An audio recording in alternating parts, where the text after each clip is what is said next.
That's fine. Let's do it. I was going to just post about it.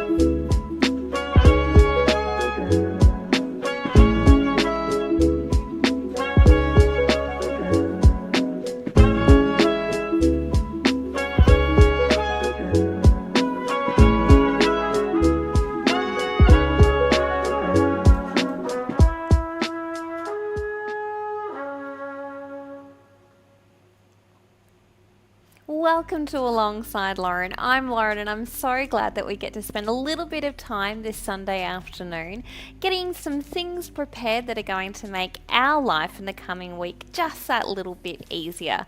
We had the most glorious day yesterday, spending our Saturday whipping up turkey and ham and all the trimmings ready for Christmas in July with some of our friends. This We did is indeed. my husband and sous chef Heath. Hello. And we today are still basking in the glory of that wonderful, wonderful Christmas in July celebration. But that does mean that we are using some of the leftover bits and pieces for that particular meal to be able to prepare stuff for our week with that sense of festive deliciousness, but hopefully without the same level of caloric glorification with it. So as my kettle merrily finishes,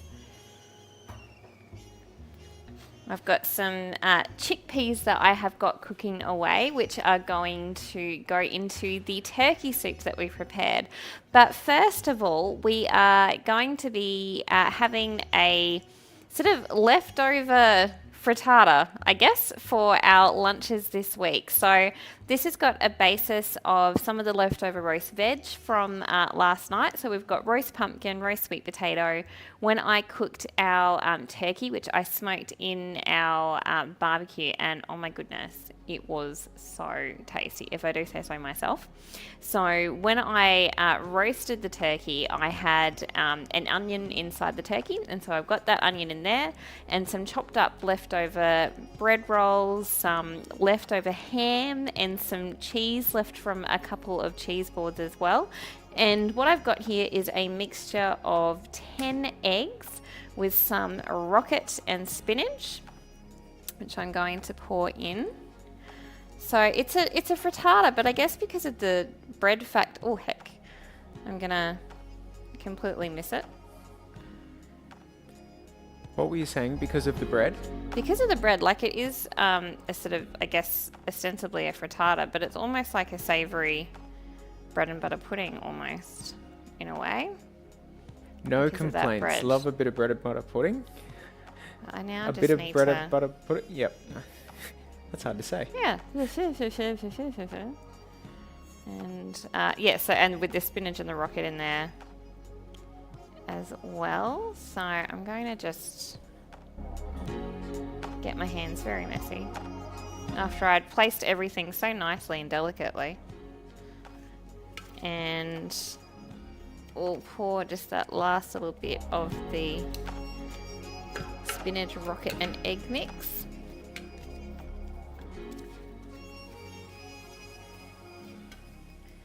Which we had a bit of a variation of this for breakfast on Saturday, which is sort of what gave me the idea of what to do with the leftover bread rolls, and it was so tasty. It was absolutely delicious. And from memory, it didn't... Oh, it had chorizo in it. It did have chorizo in Yes. it. So this one's got the ham from last night. So should be equally delicious. So I will just let that sit for a little bit.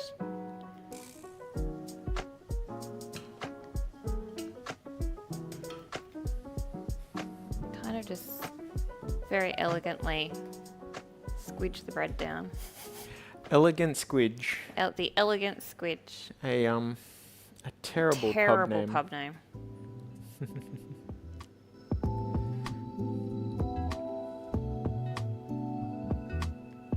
with the broccoli in there too, and we added in some fresh parsley, so I reckon that's going to be amazing. So I'll just give that a little bit of time to kind of soak up some of the goodness before we pop that into the oven. Now in the oven at the moment I have our customary slow roasted tomatoes, which are Getting very close to ready. But first of all, we need to get the turkey soup happening. So with the leftover turkey that we had from last night, I hopped it into the slow cooker this morning, or the carcass, it's such an awful word. I don't know if turkey bones is any better. With some of the vegetables that I have been keeping for stock in the freezer. So onion peelings, carrot trimmings, ends of celery that were all clean, but just like not necessarily the bits that you would want to eat. And I popped it into a slow cooker. Lucky it's arm day. And it's just been cooking away. And Heath is so right. We came home from church and it smelt like the most amazingly delicious. I had a spoon out. You don't anymore. Okay. Heath tidied. Yep. Cleared. Which means I've got no idea where anything is. And I also don't have a spoon that size. That's alright. So, I've got a good amount of heft happening here. And I'm just, rather than sort of splashing myself too much, I'm going to just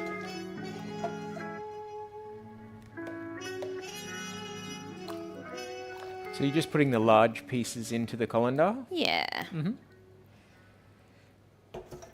And then once you've got those in, you'll pour the rest? I'll pour the rest. This is just to sort of hopefully save me from getting myself too covered in bits when I pour it. Makes sense to me. Let me give you a hand when it comes the right time. So we've also got like sort of corn cobs that we had cut all the corn off that had gone into the freezer. So it's just so much flavour. It is amazing what you managed to get in there. And honestly, yes, when we got home today, it just smelled like a warm chicken soup. It smelled absolutely delicious. You can see the steam coming off. So, but it just looks. It smells amazing. It looks a little bit terrifying, to be completely honest. Yeah, there's something very witchy almost about it. Yeah. Looks like we need to be sort of double That's toil right, and trouble. exactly. But no, it's just the smells. It smells like a perfect chicken soup. And we did also retain some of the turkey meat itself, which will go in. Which will go in there.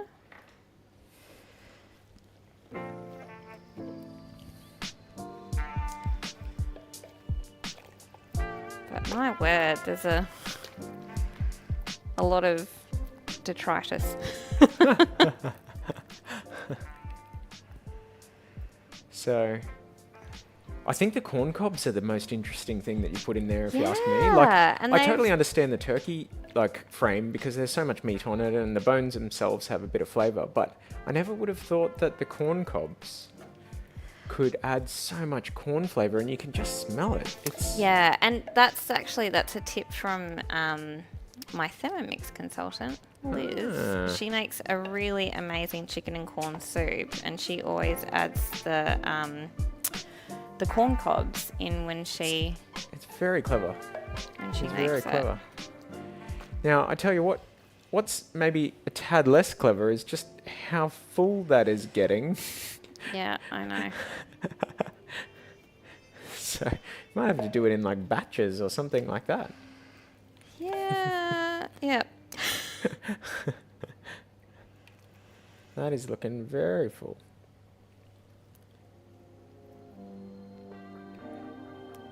So under the colander, have you got the strainer? Yes. Oh no. Right. So this is like first strain. Yeah, kind of. I see. So. Yep. Okay, and now you just pour that over the top, right? Yep. Wow. Okay. Brilliant. Whew, nearly there. And you get a steam And a steam facial while you're facial. at it. How good is that?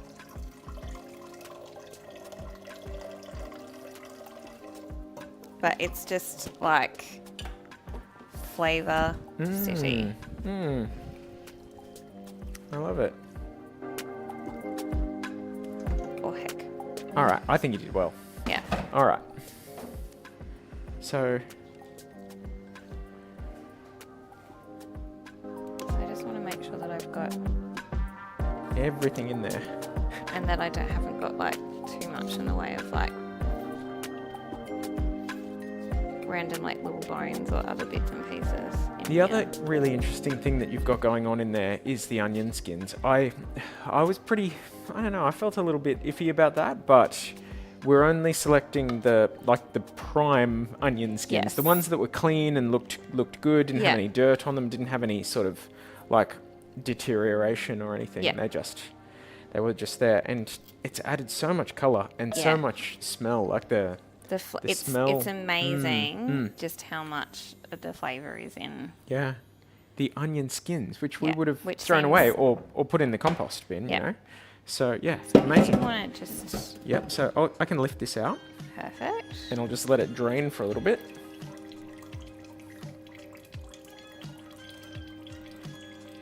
How much do you reckon we've made? About a litre?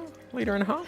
Well, I'd put like 2 liters worth of water in there. I didn't want to go too hard. Maybe I should have put a little bit more in there. But that's all right. We can dilute it if necessary. Well, I could be here a little while, which is fine. I'm happy to just stand here and work at it. Well, I wonder if maybe while you do that, I put the slow cooker back, insert back in, and I put the veggie mix in. Yeah, great. Okay. So here's a bunch of veggies that I chopped earlier. And so we have got green capsicum, red capsicum, onion, garlic, celery, zucchini, carrot. I think that's it. Yeah, nice. Very nice. How what did you? There Looks you like go. you want an extra hand. No, I'm all good. All good. Okay, all right. So I'll pop this in. And so I do have some turkey meat that I had. And some pumpkin as well. I'm sure there was something else I chopped in there. And I will also add in a tin of tomatoes, and I've got some chickpeas that I am cooking from dried that I will add in just to add a bit of protein and a little bit of carbohydrate as well. And the chickpeas you buy dry, don't you? I do. And Now, then I reckon you can rehydrate just them. pause that. Do you want to? Oh no, lucky I didn't want to skip arm day either. Okay. What would you like me to do? Put well, that in there? you can put that in. Okay. We've got another bowl. Yep. And that can keep going for a bit. Yeah. And we can take this over. Do you want me to hold the strainer? Yes, that would be Great. great. Okay. Now I'm Cool. just going to taste this. Okay. Oh, that's pretty good. It's good as is. Yeah. Brilliant. And so the reason why we're just throwing in this is just if there's any other sort of fine bits and pieces that we didn't capture through the colander.